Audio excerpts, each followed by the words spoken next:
ကျွန်တော်ကိုစင်မြေအားပေးနေလျက်ရှိကြတဲ့ခြေပရိသတ်အားလုံးမင်္ဂလာအပေါင်းနဲ့ပြည့်စုံကြပါစေ14ရက်5လ2025ဆိုတဲ့ဗုဒ္ဓဟူးနေ့ကဏ္ဍအတွက်ပေါ့နော်14ရက်5လ2025ဆိုတဲ့ဗုဒ္ဓဟူးနေ့ကဏ္ဍမှာယနေ့ကုန်းစားဝမ်းချင်းကဏ္ဍအနေနဲ့နှစ်ငါးဝမ်းချင်းပေါ့နော်နှစ်ငါးဝမ်းချင်းကိုပฏิကဏံအနေဖြင့်လည်းအသုံးပြုနိုင်ပါတယ်ပေါ့နော်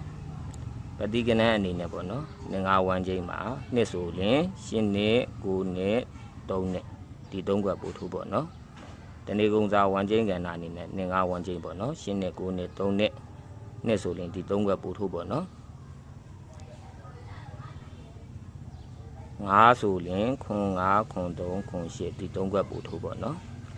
တနေ့ကုန်းသားဝမ်းချင်းကဏ္ဍအနေနဲ့နှစ်ငါးဝမ်းချင်းခွန်5ခွန်3ခွန်8ဒီ3ခွက်ပို့ထိုးပေါ့နော်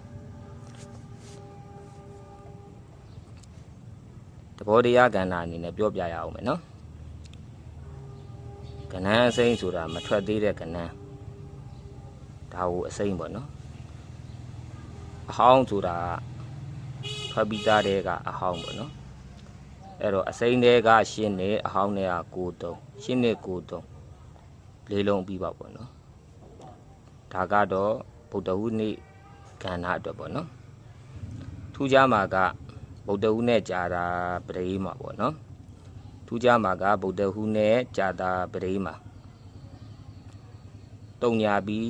တက်လာမယ်ပေါ့နော်တုံညာပြီးတက်လာမယ်ပေါ့နော်တုံညာဆိုတာရှေ့မှာပေးထားပြီးသားတုံညာဆိုပေးထားပြီးသားเนาะပေးထားပြီးသားပြန်ကြည့်ပေါ့เนาะတစ်ဆိုလို့ရှိရင်13 14 19ဗုဒ္ဓဟူးနဲ့ကြာတာပရိမှာထူးခြားမဲ့အရာလေးတွေပြောပြမယ်เนาะဗုဒ္ဓဟူးနဲ့ကြာတာပရိမှာတုံညာပြီးတက်လာမယ်တုံညာဆိုပေးထားပြီးသားပြန်ကြည့်เนาะတစ်ဆိုလို့ရှိရင်13 14 19 13 14 19ဒီ3ခွက်ပို့ထိုးပေါ့ဗျာပို့ထိုးပေါ့နော်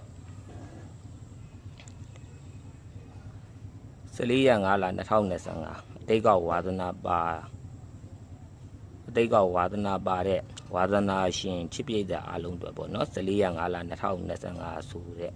ဗုဒ္ဓဟူးနေ့ကဏ္ဍအတွက်ပေါ့နော်ပထမဆုံးကဏ္ဍအနေနဲ့ပလက်တိုင်ကဏ္ဍပေါ့နော်ပလက်တိုင်မှာရေးထားတဲ့ကဏ္ဍကဏ္ဍကတော့